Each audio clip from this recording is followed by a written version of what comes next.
If there are any who doubt that our institutions formed in those days did not establish a people's government, let them study the action of the Massachusetts Convention, which ratified the federal Constitution in 1788. Presiding over it was the popular patriot, Governor John Hancock. On the floor sat Samuel Adams, who had been the father of the Revolution, preeminent champion of the liberty of the people. Such an influence had he that his assertion of satisfaction was enough to carry the delegates. Like a majority of the members, he came opposed to ratification.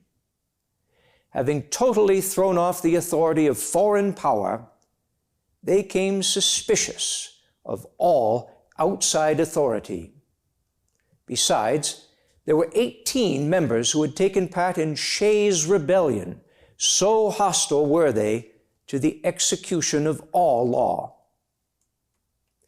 Mr. Adams was finally convinced by a gathering of the working men amongst his constituents who exercised their constitutional right of instructing their representatives. Their opinion was presented him by Paul Revere. How many mechanics were at the Green Dragon when these resolutions were passed? Asked Mr. Adams. More, sir, than the Green Dragon could hold. And where were the rest? In the streets, sir. And how many were in the streets? More than there are stars in the sky.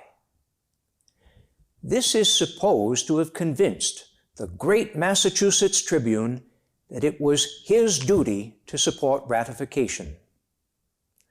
There were those, however, who distrusted the Constitution and distrusted its proponents. They viewed lawyers and men of means with great jealousy. Amos Singletary expressed their sentiments in the form of an argument that has not ceased to be repeated in the discussion of all public affairs. These lawyers, he said, and men of learning and moneyed men that talk so finely and gloss over matters so smoothly to make us poor illiterates swallow the pill, expect to get into Congress themselves. They mean to be managers of the Constitution.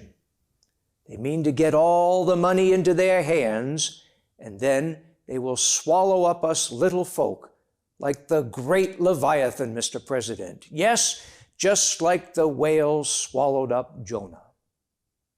In the convention sat Jonathan Smith, a farmer from Lanesboro. He had seen Shays' Rebellion in Berkshire. There had been no better example of a man of the people desiring the common good. I am a plain man, said Mr. Smith, and I am not used to speak in public, but I am going to show the effects of anarchy that you may see why I wish for good government. Last winter, people took up arms, and then, if you went back to speak to them, you had the musket of death presented to your breast. They would rob you of your property, threaten to burn your houses, oblige you to be on your guard night and day. Alarms spread from town to town. Families were broken up. The tender mother would cry, "Oh, my son is among them. What shall I do for my child?" Some were taken captive. Children taken out of their schools and carried away. How dreadful was this? Our distress was so great that we should have been glad to snatch at anything that looked like a government. Now, Mr. President, when I saw this Constitution, I found that it was a cure for these disorders. I got a copy of it and I read it over and over. I did not go to any lawyer to ask his opinion. We have no lawyer in our town, and we do well enough without. My honorable old daddy there, pointing to Mr. Singletary, won't think that I expect to be a congressman and swallow up the liberties of the people. I never had any post, nor do I want one. But I don't think the worse of the Constitution because lawyers and men of learning and moneyed men are fond of it. I am not of such a jealous make. They that are honest men themselves are not apt to suspect other people.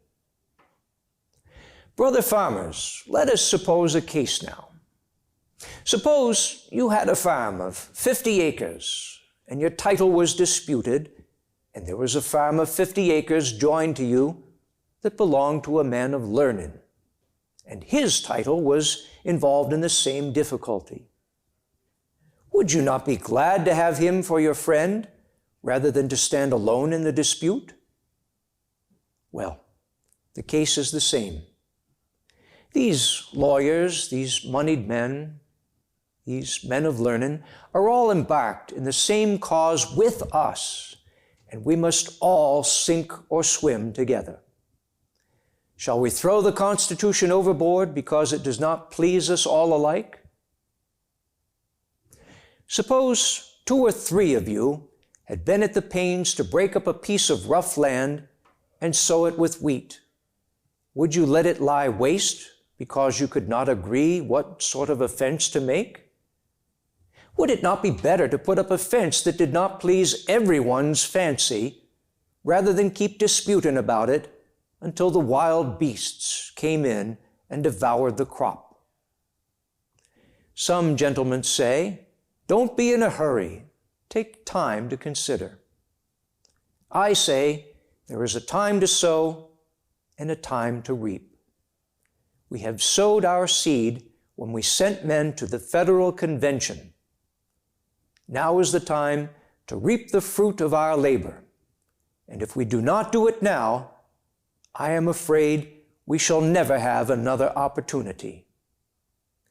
There spoke the common sense of the common man of the Commonwealth, the counsel of the farmer from the country, joined with the resolutions of the working men from the city, carried the convention, and the Constitution was ratified.